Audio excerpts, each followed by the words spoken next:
Hello everyone, I am Navneet Raj Sharma.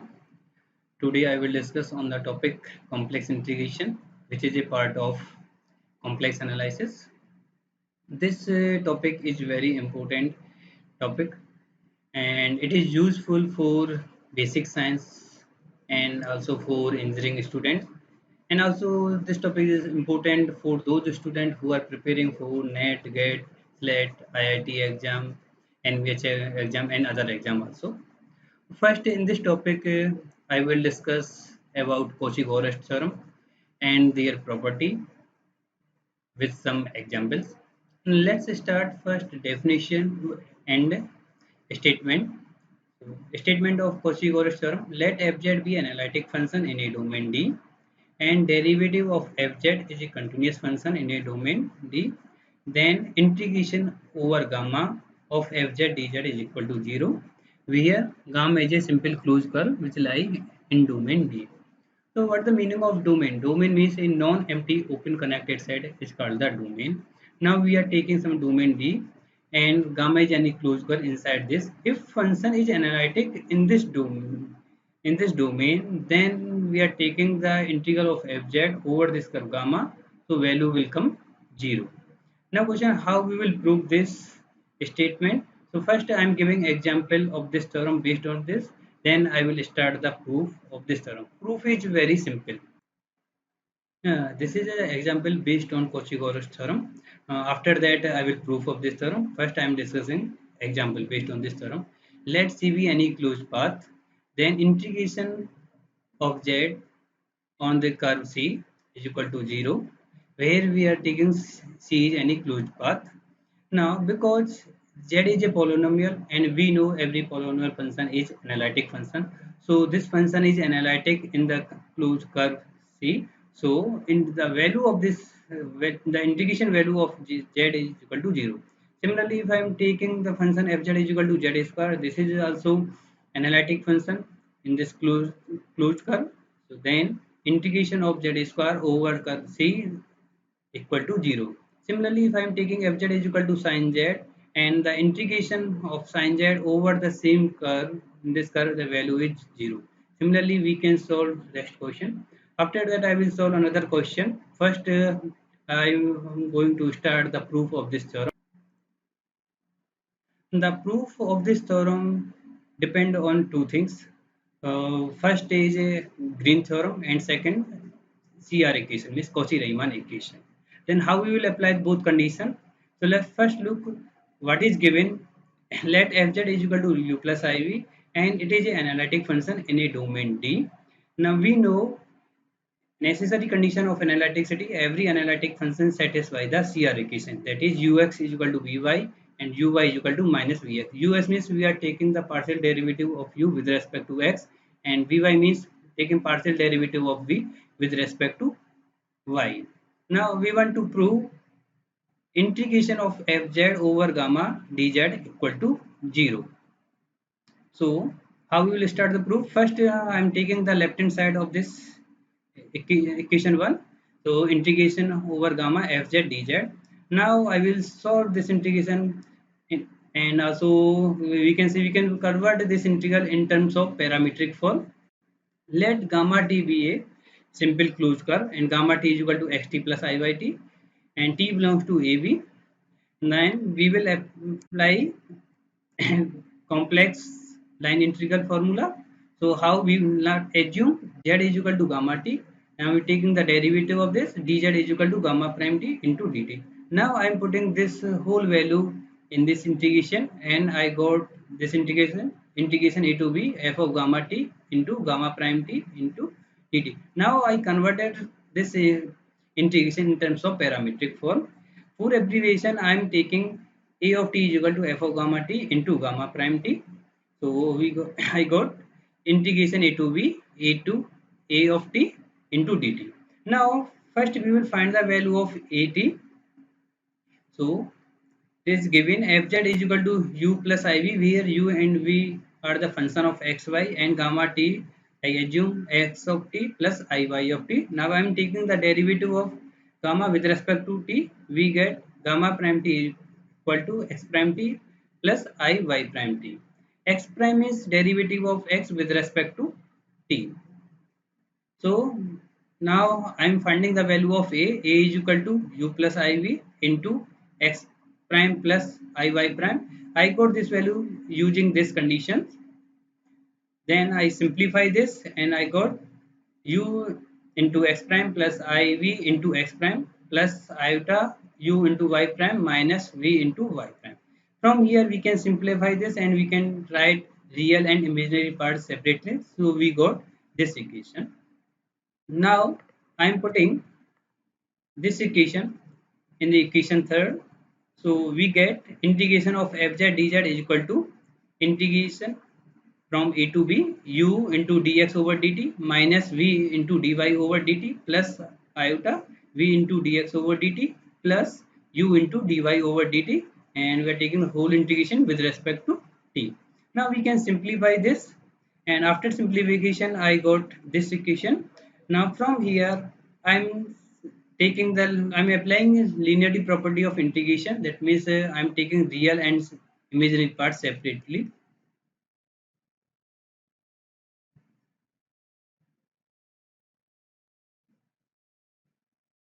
So then we got integration a to b fz dz is equal to integration over gamma u dx minus v dy plus iota integration over gamma v dx plus u dy.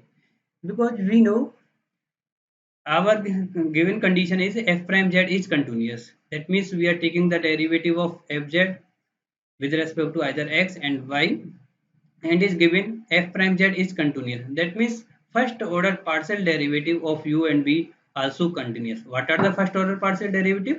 Ux, uy and vx, vy. And we know if function is analytic, then it will satisfy the CR equation. So these all partial derivative will satisfy CR equation. Now I want to apply Green theorem. So what is the statement of Green theorem and how we will apply? So first statement, let m and n are function of xy and both are continuous function with having continuous partial derivative in a simply connected closed region R whose boundary inside contour C. Then integration over C of m dx plus n dy equal to double integration over r del n over del x minus del m over del y into dx dy. Green theorem has the relation between single integral and double integral. Now I am applying this result on the equation 4. So our equation 4 is this. This first I will apply Green theorem on this integration, and after that I will apply Green theorem on this integral, and after simplify we will substitute the value in the equation 4. So let integration over gamma v dx plus u dy equal to 0. If I am comparing this integration with equation 5 and take left hand side, so m is equal to v and n is equal to y. So we can write this single integral in terms of double integral with the help of this equation 5. So we get double integration over r ux minus vy into dx dy. Similarly, we can write this single integral also in terms of double integral. Integration u dx minus v dy is equal to double integration minus vx minus uy into dx dy. Now what we will do? We will put this whole value in the equation 4 and we get the equation integration of fz over gamma equal to double integration minus vx minus uy into dx dy plus iota double integration ux minus vy into dx dy. Now here we will apply the Cauchy-Riemann equation. What is, and we will put uy is equal to minus vx. Now we are applying CR equation. So uy is equal to minus vx, then we get this equation, and ux is equal to vy. So we get this equation after using CR equation. Now we are simplifying this equation, then we got right hand side is 0. So integration over gamma of fz dz equal to 0, and this is the proof of Cauchy-Goretz theorem. Now after that I will study the some consequences and corollary proposition of the Cauchy-Gorest theorem. I'm going to start some consequence and also remark based on this. So first remark is this: this theorem is a weak theorem because analytic function was required to have a continuous derivative. And if this condition is given, then we are applying Green theorem. Later on, we will study every analytic function has a continuous partial derivative. That is, if function is analytic, then it has derivative of all order. And this statement is called the Cauchy integral formula. We will study later on in the next lecture. And using this statement, Gores dropped the condition of continuity of derivative of f, and he proved the following result, and this result is known as the Cauchy-Gorest theorem. Statement is this: let fz is analytic function in a domain D, then integration over gamma of fz dz equal to 0, where gamma is simple closed curve and lie in domain D. That means if function is analytic in this domain, then we can say integration of fz with respect to z dz equal to 0. For example, we can take integration over mod z less than equal to 1, and I'm taking fz is equal to sin z. So integration of sin z is equal to 0 when gamma is, I'm taking unit is. Similarly, we can solve integration of cos z. Similarly, we can solve integration of cos z over the unit disk equal to 0. Now I will study the some consequences of the Cauchy-Gorest theorem. Now here I am taking domain as a triangle or rectangle. First, the statement for triangle. Statement is this: let f be analytic function in a domain D containing a plane triangle, say delta, then delta over triangle be the boundary of triangle, then integration over boundary of triangle fz dz equal to 0. Similarly, the statement for, if I am taking the rectangle, statement hypothesis is same, then integration over the boundary of rectangle fz dz equal to 0. Now we will study the corollary based on Cauchy-Gorest theorem. Statement is this: let f be a analytic continuous function in a domain D containing either rectangle or triangle, say gamma, and its interior. Suppose that f z is an analytic function in a domain D except some point A in D, then integration over gamma of fz dz equal to 0. That means if I'm taking this domain and function is continuous in domain and it is analytic in this domain except some point, then the integration value of fz dz will be 0. And Cauchy theorem also we can apply for disk also. What is the statement? Statement is same, just we are taking the disk, we are solving for disk. Let f be analytic function in a domain D. Suppose this function is analytic in this domain D. Now, and this domain containing a disk of radius r, center origin, then the value of integration fz dz over the disk mod z minus z not less than equal to r, then value of this integral is 0. So this is the statement for Cauchy-Gorest theorem for disk. Now we solve question based on Cauchy-Gorest theorem. Let's start. First example, let C be any closed path, then the integration over C of Z is equal to 0. And similarly, if I am taking fz is equal to Z square, then integration over C of Z square is equal to 0. And if I am taking integration of z to the power n over the same path, then the also value is 0. Why this is value? Because we know, I'm taking that this is the NEC closed path, and z square and z to the power n all are polynomial, and we know all polynomial are analytic function. So these all function are analytic function. With the help of Cauchy-Gorest theorem, we can say the value of these integrals will be 0. Similarly, if I am taking fz is equal to sin z, and So sin z is also analytic function in this domain, and we know this is also entire function in whole that means it is an entire in analytic function in whole complex plane.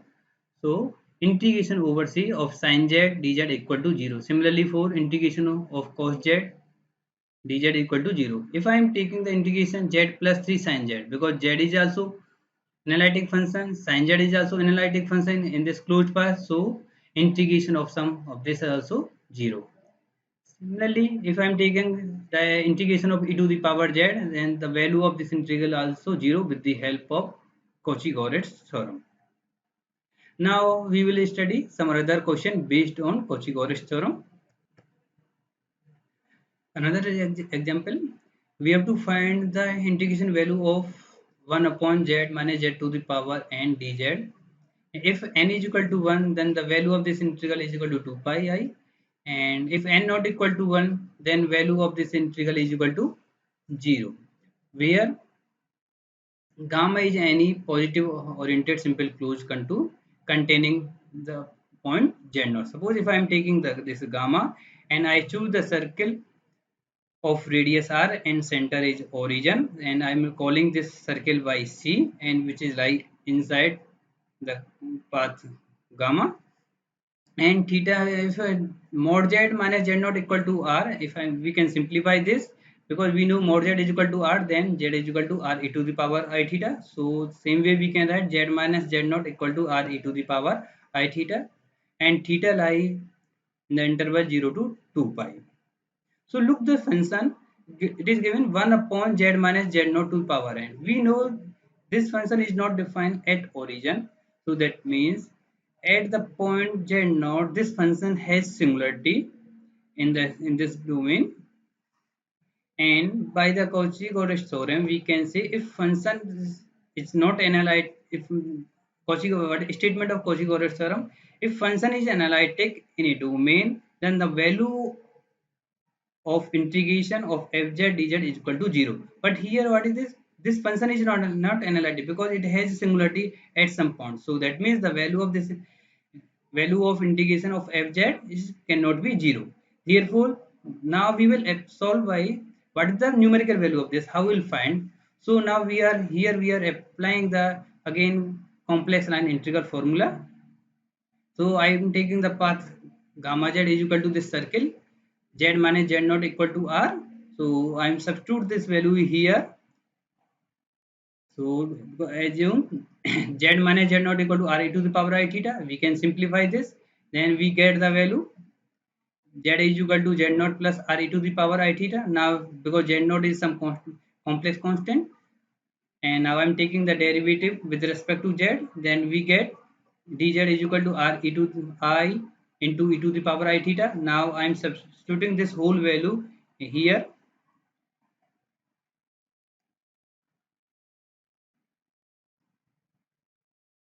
First I'm solving this integration for n is equal to 1. This integration I'm solving for n is equal to 1, and using the previous equation and 1 and 2, then we get 1 upon integration over c 1 upon z minus z naught dz equal to, now because I am converting in polar form, so I substitute the value z minus z naught is equal to r e to the power I theta, and dz is equal to r iota into e to the power I theta d theta. Now I simplify this, and I got this integration 0 to 2 pi I d theta is equal to 2. After simplification we get this value. So integration over gamma of 1 upon z minus z naught dz is equal to 2 pi I.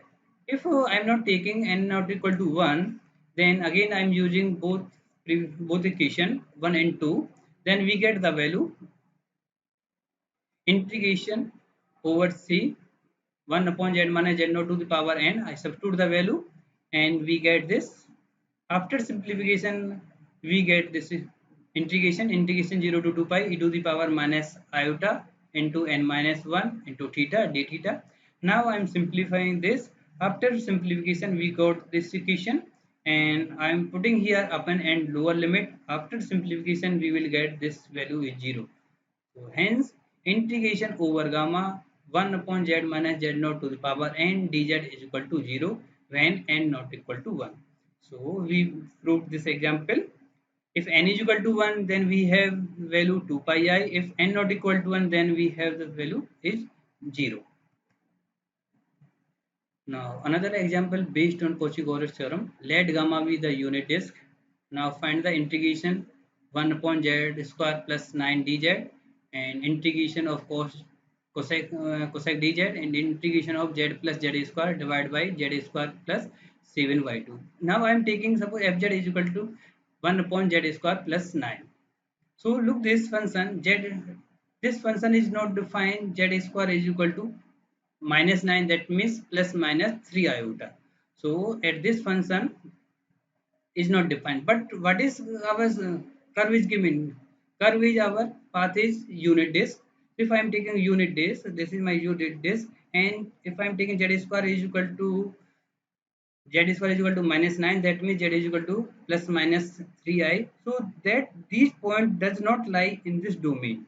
So these points are coming here because 3 iota and minus 3 iota, they are coming outside of this region. So hence the this function is analytic in this domain.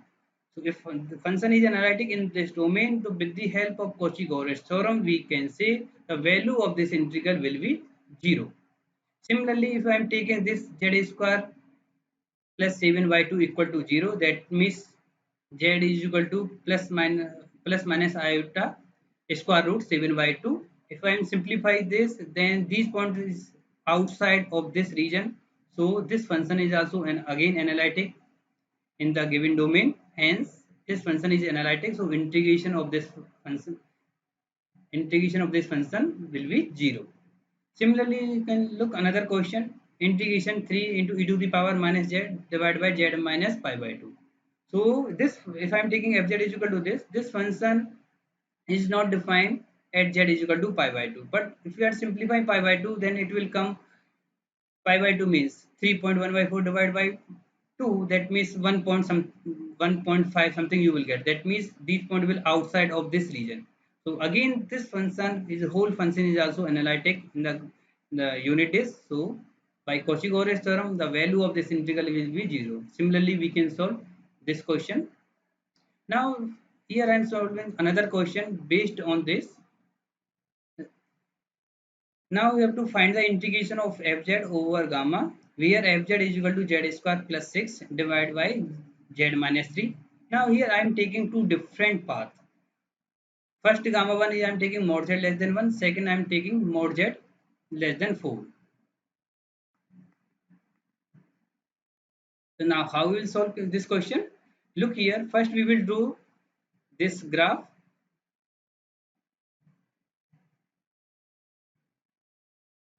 So first I drew this path. Mod gamma 1 is mod z less than 1 and gamma 1 is equal to mod z less than 1 and gamma 2 mod z less than 4. I drew this graph. This is for mod z less than 1, this is for mod z less than 4. Now I am taking fz is equal to z square plus 6 divided by z minus 3. Now that because this function is not defined at z is equal to 3, but if I am taking this first path, then I have to check this function is analytic or not in gamma 1 and gamma 2 and where it is analytic. So now if I am taking z is equal to 3, z is equal to 3 point is coming here, which is outside of this region. So I can say this function, our given function is analytic in the path gamma 1. But if I am taking this path and point 3 is coming here, so that means this function is not analytic in this region. So fz is analytic in gamma 1. So by Cauchy-Gauss theorem, we can say integration of fz over curve gamma when gamma is equal to gamma 1 is equal to 0. But integration value of fz when I am taking the curve this, that because we know fz is not analytic in this region, so hence we can say integration value of fz dz cannot be 0. It has some numerical value. So later on we will see how we'll find this value. And similarly, we can solve another question based on this. Integration of 1 upon z minus 3 by 2 minus iota whole power n dz. Here gamma is defined this way. Gamma 1 is equal to x lying between 0 to 3, y lying between 0 to 2, and another path gamma 2 is equal to x lying between 0 to 1 and y lying between 0 to half. So first what we are doing, first we are drawing this graph gamma 1 and gamma 2. I drew this graph. This we got a rectangle for x because x lie between 0 to 3. This is 0 and this is 3, and y lie between 0 to 2. So this is my gamma 1. Similarly, I can draw gamma 2. Now first I am taking fz is equal to 1 upon z minus 3 by 2 minus iota I2. So this function is not defined at the point z is equal to 3 by 2 plus iota. I simplify this. I am taking x and y. I find the value x and y separately. X is equal to 3 by 2 and y is equal to 1. If I am drawing this point in this region, say I got x is equal to 3 by 2 means 1.5 and y is equal to 1 this one. So we are getting this rectangle, a small rectangle, and this small rectangle lie in the rectangle gamma 1. So that means this function, given our function, is not analytic at this point when I am taking gamma 1. So that means if this function is not analytic at this point, that means by Cauchy-Euler theorem we can say integration of fz over curve gamma cannot be 0. But if I am looking the second path, and the graph of this path is this, and because we know x is equal to 3 by 2 and y is equal to 1, if I am drawing this, then I am getting this point this here.